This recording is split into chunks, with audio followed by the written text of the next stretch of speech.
Perfect. Yeah, so Paul Ellsmore from the Offshore Renewable Energy Catapult. We're a UK-wide organisation. We've got a lot of big facilities down the east coast of England and up in Glasgow. I'm the only person in Wales at the moment, but we're getting very close to getting some funding for a centre of excellence that we've been talking about for at least 2 years now. And by the end of the summer, I'll have a team of 14, 15 people working out of Pembroke Dock, doing innovation projects on behalf of the marine energy industry. And we hope adding huge value to the already existing cluster down there, working very closely with Meta and with the supply chain. I don't want to talk about MEIS today. I want to talk about the report that Catapult, my colleagues in Glasgow, did on cost reduction and cost reduction potentials for wave and tidal, which was intended to persuade BEIS and UK Treasury that it was actually worth investing in wave and tidal because there was a credible pathway to cost reduction to get it down competitive with basically offshore wind. This figure crops up. I just want to point out cost of capital is a huge factor. This doesn't reflect every device developer's share of costs. It's kind of average over a whole range of different technologies. We can't directly affect cost of capital easily, but it has to be in the back of our minds all the time.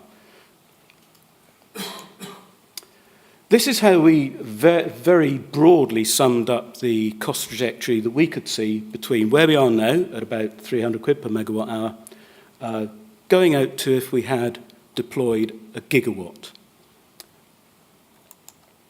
We're saying that there's a big chunk just from going from the 10 or so devices that we've got in the water towards 200 megawatts. There's a huge amount of learning that will happen very, very quickly by putting stuff in, by putting second generation machines, or even a second version of the same machine in the water. But then there's big contributions from learning by doing, and that's slightly contentious, as I'll mention in the next slide.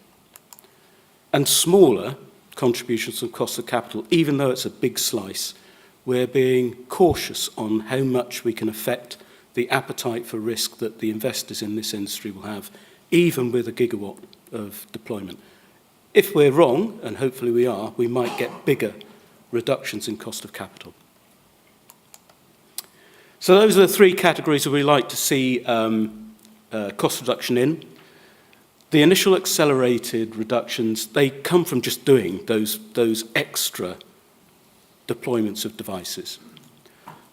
But there's ongoing learning from operating those devices and by putting out more and more of them in the water. We think quite substantial innovation can go on outside of actual deployments. There is an ability to affect cost of capital simply by reducing risk, by gaining confidence of investors, but most of it can be done, we believe, outside of actual deployments of turbines. We can look at sub-assemblies, components and processes without actually going to the huge expense of developing a project from start to finish. However, we have had pushback. So we've told a good story. The questions we've been asked are, can we actually believe these projections? We need more confidence, or we need to give more confidence to government who's going to provide revenue support that these numbers can actually be achieved. What that means is, wherever we do manage to get some cost reduction, we've got to capture that, and we've got to be feeding it back to government all the time, so they're confident that we're doing stuff, that we are actually making progress. But the big question we've been asked, and it's been alluded to a couple of times in this conference, can that learning, that big cost reduction of learning by doing, can that actually be realised if you're spreading it across even a gigawatt of maybe a dozen different devices?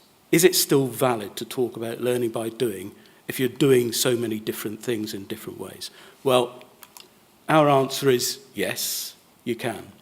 We are working at the moment, funded by Scottish Government, on a slight extension of the cost reduction report we did last year. And we're looking specifically at those areas where there is commonality, and there is plenty. Martin Edlund said in his panel session that yes, There is no device convergence yet, even in tidal stream, but there's still plenty of commonality in these systems and how you get these systems in the water, how you look after them, how you get the power back to shore and what you do with it when you get there. So there are plenty of opportunities, plenty of sectors where we can, as a group, as an industry and as a supply chain, have common reductions in cost. We basically identified 5 areas in this report. And by the way, we've had massive input into this report from a handful of big tidal developers. As a result, it's not clear how much or when this report will be published, because they've been very generous and very open with their data, and we have to find some way of anonymizing that. We have to protect their proprietary information. So it's not clear when it will be published. Something will be, it's not clear what it will contain. Within it, though, we identified 5 areas, and I've added foundations at the bottom, basically because I've got 2 on each slide, and it just makes sense. But also because foundations and installation and retrieval of themselves seems to go together well. So these are the areas. Blades has come up a number of times. Blades we like because blades are small, high-tech. You can conceive of them being built in the UK and exported all around the world. We also over-engineer them. We believe we over-engineer them. So what we're talking about with blades, I won't spend too much time on all of them, but for instance, with blades, we need to understand actually what is the environment doing to these blades. And there aren't that many out there. So where we have got blades in the water, we need to be instrumenting them, we need to be gathering information, we need to be sharing that information. We're not asking device developers to share their blade profile. That's sensitive information. But if they've got sensors on there and they know what turbulent regime they're working in, let's see if we can pull that information, start to understand where we can take material out of blades, where it needs to be put back in, and work towards designing the lowest cost blades with the highest performance that we can get. Pitch control, not every device has a pitch control element to it, but where there are, they seem to be causing problems. They ought to be part of the balance of plant, if you like, that none of the device developers really need to own. They'll need to own the regimes, the control systems, and the intelligence to pitch the blade when and where it's needed. But the actual device itself, we should be able to buy off the shelf from SKF or somebody. But that's not going to happen unless we try to standardize, but also understand what we need so we can go to those suppliers and say why it's different in a marine environment on a tidal turbine compared to an onshore or offshore wind turbine. Subsea hubs, most of the big developers are thinking about this. Some are more open about it than others. They're going to be high-ticket items. So the more commonality we can build in, the more reusable designs are, the better this is going to be. And going alongside that, wet mate connectors. We all know wet mate connectors are too expensive.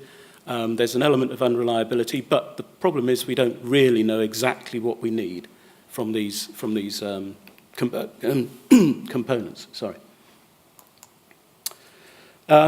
Nacelle deployment and recovery, I think, is still going to be very specific to different device manufacturers, but it goes back to the question of, are you going to have a foundation with some kind of a wet mate stab connector on it that you drop your nacelle down onto and then take the nacelle away?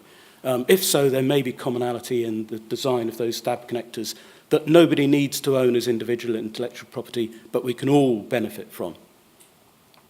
And foundations, I think everyone also realizes we can't use gravity-based foundations in the long term. It's far too expensive, they're unwieldy.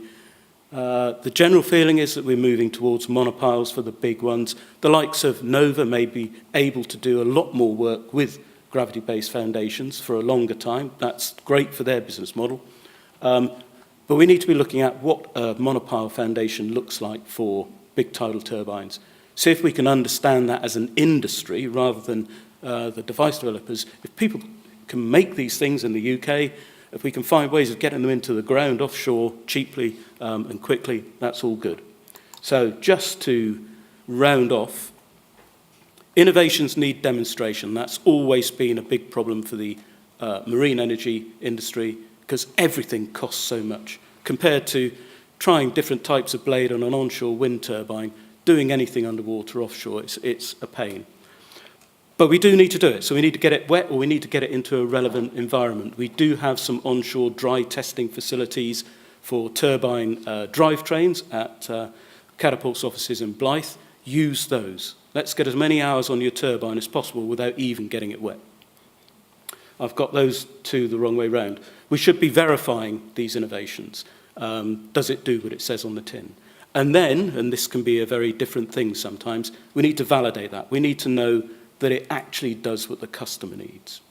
And the more public and independent you can do that, the greater confidence you give to everybody in the industry. Catapult, we're not the only ones, but Catapult has a role to play in that. I expect our Centre of Excellence will be deploying bits and pieces, building prototypes for people, putting them in the water at Meta and demonstrating that these things work properly. We need to take risks on balance of plant. We can't leave things behind. And we need to innovate outside of the major project development. So we need to be, even between the development now and a project development in 2 or 3 years' time, we can't be standing still. We need to be innovating all the way through that. And that's me done.